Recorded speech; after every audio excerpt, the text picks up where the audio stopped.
As far as trends of wines themselves, it certainly is a varietal-based country.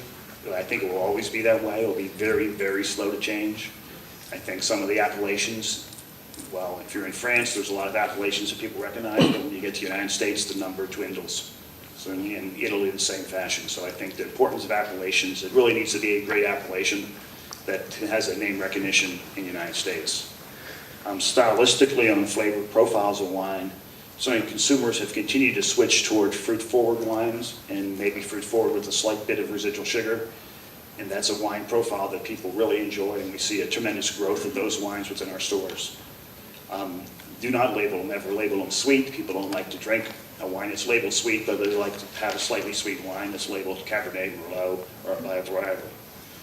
That trend we see in the United States on a category called alternative reds, which is basically a blend of red wines. Most of the time they're Syrah-based or perhaps Grenache-based, but some phenomenal growth in that category in the United States, which does provide an opening for European wines that can come in with a fruit-forward blend of wines. If the varietal is not important, it's really a name of the wine, and that's what drives it. So I think it's a good way to introduce the United States with a brand and not have to put your varietal on the front label, which, as I said before, a customer will not be able to pronounce or spell.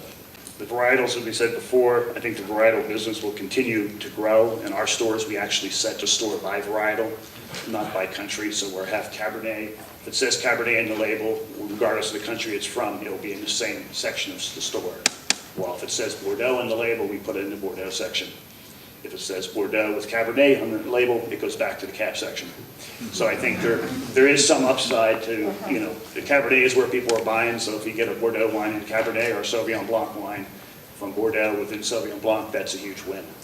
We are seeing the varietal side a great growth of, particularly in Sauvignon Blanc, we see wines from Chile, you know, outpacing wines from New Zealand. We see wines from the Loire Valley labeled Sauvignon Blanc, you know, selling very, very well. So I think the consumers are very comfortable making a change to a foreign country with the varietal designation as being the anchor in their decision-making process.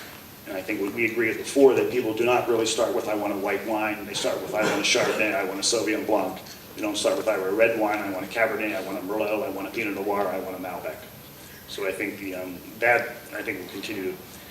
If we looked at family as far as packaging, packaging in the United States has really come from what I call typically the conservative type packaging. Now, a lot of bright colors on the shelves. Those wines are selling very well. It doesn't appeal to every consumer, but it's certainly a way to make your wine distinguished when it comes to the shelf itself.